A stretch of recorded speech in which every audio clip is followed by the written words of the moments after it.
کہو کہ لوگو آؤ میں تمہیں وہ چیزیں پڑھ کر سناؤں جو تمہارے پروردگار نے تم پر حرام کر دی ہیں۔ ان کی نسبت اس نے اس طرح ارشاد فرمایا ہے کہ کسی چیز کو اللہ کا شریک نہ بنانا اور ماں باپ سے بدسلوکی نہ کرنا بلکہ حسن سلوک کرتے رہنا اور ناداری کے اندیشے سے اپنی اولاد کو قتل نہ کرنا، کیونکہ تم کو اور ان کو ہم ہی رزق دیتے ہیں، اور بے حیائی کے کام ظاہر ہوں یا پوشیدہ ان کے پاس نہ پھٹکنا، اور کسی شخص کو جس کے قتل کو اللہ نے حرام کر دیا ہے قتل نہ کرنا مگر جائز طور پر، یعنی جس کا شریعت حکم دے۔ ان باتوں کی وہ تمہیں تاکید کرتا ہے تاکہ تم سمجھو، اور یتیم کے مال کے پاس بھی نہ جانا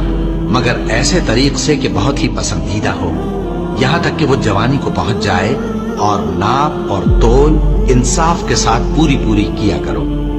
ہم کسی کو ذمہ دار نہیں بناتے مگر اس کی طاقت کے مطابق، اور جب کسی کی نسبت کوئی بات کہو تو انصاف سے کہو، گو کہ وہ تمہارا رشتہ دار ہی ہو، اور اللہ کے عہد کو پورا کرو۔ ان باتوں کا اللہ تمہیں حکم دیتا ہے تاکہ تم نصیحت قبول کرو، اور یہ کہ میرا سیدھا رستہ یہی ہے تو تم اسی پر چلنا، اور دوسرے رستوں پر نہ چلنا کہ ان پر چل کر اللہ کے راستے سے الگ ہو جاؤ گے۔ ان باتوں کا اللہ تمہیں حکم دیتا ہے تاکہ تم پرہیزگار بنو۔